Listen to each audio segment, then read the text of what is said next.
എന്നാലും നമ്മുടെ D G P മാഡത്തിൻ്റെ കാര്യം ആലോചിക്കാൻ വയ്യ. ഇന്നലെ രാത്രി ഈ സമയത്ത് നാളെ രാവിലെ തൊട്ട് ഞാൻ മേയറാണെന്നൊക്കെ ആലോചിച്ച് ചിന്തിച്ച് കട്ടിലിൽ കിടന്ന് ഉറങ്ങിയിട്ട് ഇന്ന് രാവിലെ കുപ്പായമൊക്കെ എടുത്തിട്ട് മേയറായി. ഞാനിതാ അടുത്ത ആ മേയറായി കസേരയിൽ ഇരുന്ന ഉടൻ തന്നെ എൻ്റെ മോഡിജിയെ സ്വീകരിക്കാൻ വേണ്ടി നേരെ എയർപോർട്ടിലോട്ട് പോകാൻ വേണ്ടി തയ്യാറായി നിന്നതാണ്. ഇപ്പം എന്ത് വേണം? സംഘികളെക്കുറിച്ച് മാഡത്തിന് വലിയ അറിവില്ല. സംഘികളുടെ ആവശ്യം എന്ന് പറഞ്ഞാൽ എങ്ങനെ ഈ അധികാരം ഉപയോഗിച്ച് പോക്കറ്റുകൾ വീർപ്പിക്കുക എന്നതിനപ്പുറം വേറെ ഒരു ചിന്തയില്ല. അങ്ങനെ ഉള്ളവരുടെ മുന്നിൽ, അതായത് ഈ തലസ്ഥാന നിവാസികൾക്ക് മുന്നിൽ ഇതാ DGP മേയർ വരാൻ പോകുന്നു എന്നുള്ള പ്രചരണമൊക്കെ നടത്തി നാട്ടുകാരെ കുപ്പിയിൽ ഇറക്കിയതിന് ശേഷം മാഡത്തിനെ കറിവേപ്പില പോലെ എടുത്ത് എറിഞ്ഞു കളഞ്ഞല്ലോ. ഇനിയിപ്പോൾ എന്ത് ചെയ്യാം? വെറും കൗൺസിലറുടെ ജോലി എന്ന് പറഞ്ഞാൽ ഓട വൃത്തിയാക്കണം.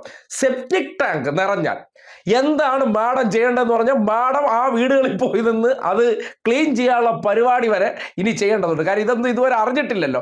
അതുകൊണ്ട് വരും ദിവസങ്ങളിൽ നമുക്ക് ശാസ്തമംഗലം വാർഡിൽ നിന്ന് പല പല കോമഡികൾ, പല പല പൊട്ടിത്തെറികളൊക്കെ കാണാനുള്ള അവസരം ഉണ്ടാക്കട്ടെ. എന്തായാലും സംഘികളോട് പറയാനുള്ളത്, നിങ്ങൾക്ക് ഇങ്ങനെ ആശ കൊടുത്ത് പറ്റിക്കരുത്. പിന്നെ നിങ്ങൾ ഈ രാജ്യത്തെ ജനങ്ങൾക്ക് ചെയ്തുകൊണ്ടിരിക്കുന്ന പ്രവർത്തനമാണ്, പക്ഷേ കൂടെ കൂട്ടി നിർത്തിയതിനു ശേഷം വലിയ മോഹന വാഗ്ദാനങ്ങൾ. നാളെ മുതൽ തലസ്ഥാനത്തിന്റെ മേയറാണ് DGP മേയർ.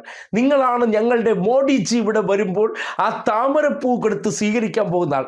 തട്ടിപ്പൊക്കി മോളി കയറ്റിയതിന് ശേഷം അവിടെ നിന്നെടുത്ത് തറയെ കളഞ്ഞിട്ട് അവരുടെ സ്വന്തം ആൾക്കാരുമായിട്ട് പോകുന്നു. കാര്യം ഈ സ്വന്തം ആൾക്കാരെ ഇരുത്തിയാലേ അണ്ടർഗ്രൗണ്ടിൽ കൂടെ നമുക്ക് കൂടെ ഷെയർ കിട്ടുള്ളൂ. ഷെയർ വാങ്ങി എടുക്കണമെന്നുണ്ടെങ്കിൽ ആരാണ്? PV രാജേഷ് അല്ല വേറെ ആരെങ്കിലും ഇരുന്നിട്ട് കാര്യമുണ്ടോ? ഇത്ര കൃത്യമായിട്ട് നമ്മുടെ ഈ BJPയുടെ സംസ്ഥാന കമ്മിറ്റി ഓഫീസ് കെട്ടുന്ന സന്ദർഭത്തിൽ പോലും ജില്ലാ സെക്രട്ടറി ആയിരുന്നു ഫണ്ട് മുക്കുന്നത് എങ്ങനെയെന്ന് ഗവേഷണം ചെയ്ത് കണ്ടെത്തി എന്ന് പറയുന്നത് തലസ്ഥാനത്തെ BJP പ്രവർത്തകരാണ്. അങ്ങനെയുള്ള വ്യക്തിയെ തന്നെ മേയറാക്കി ഇരുത്തി എന്ന് പറഞ്ഞാൽ ആരുടെ കയ്യിലെ താക്കോൽ ഏൽപ്പിക്കാൻ പറ്റൂ?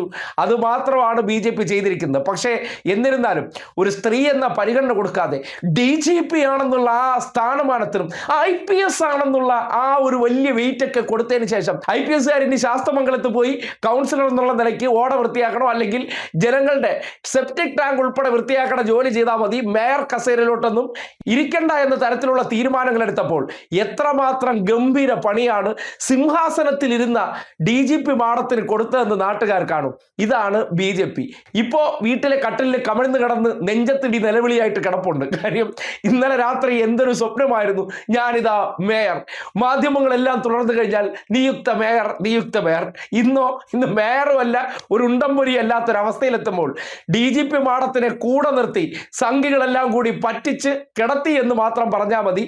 ശാസ്തമംഗലം ജയിക്കാനും തലസ്ഥാനത്ത് ഇതാ DGP മേയർ വരാൻ പോകുന്നു എന്ന രീതിയിൽ പ്രചരണം നടത്താനായിട്ട് അവർക്കൊരാൾ ആവശ്യമുണ്ടായിരുന്നു. കാര്യം കഴിഞ്ഞു. ഇനി ഒരു കരിമ്പിൻ ചണ്ടി പോലെ എടുത്ത് വെളിയിൽ കളഞ്ഞു. ഇതാണ് DGP മാഡത്തിനെ കൊണ്ടുള്ള ഉപകാരം. കാര്യം അവർക്ക് തന്നെ അറിയാം, ഏതെങ്കിലും അധികാര കേന്ദ്രത്തിലൊക്കെ പിടിച്ചിരുത്തിയാൽ അവസാനം പറഞ്ഞാൽ കേൾക്കില്ല, നമുക്ക് തന്നെ തലവേദനയാകും, നിയന്ത്രിക്കാൻ പറ്റില്ല. ഒന്നിനെ തൃശ്ശൂരിൽ തന്നെ സഹിക്കാൻ പറ്റാതിരിക്കുമ്പോൾ മറ്റൊരാളെ തലസ്ഥാനത്തെ മേയർ സ്ഥാനത്ത് ഇരുത്തിയതിനു ശേഷം DGP ആയിരുന്നിട്ടുള്ള ഒരാളുടെ മനോഭാവം എന്തായിരിക്കും?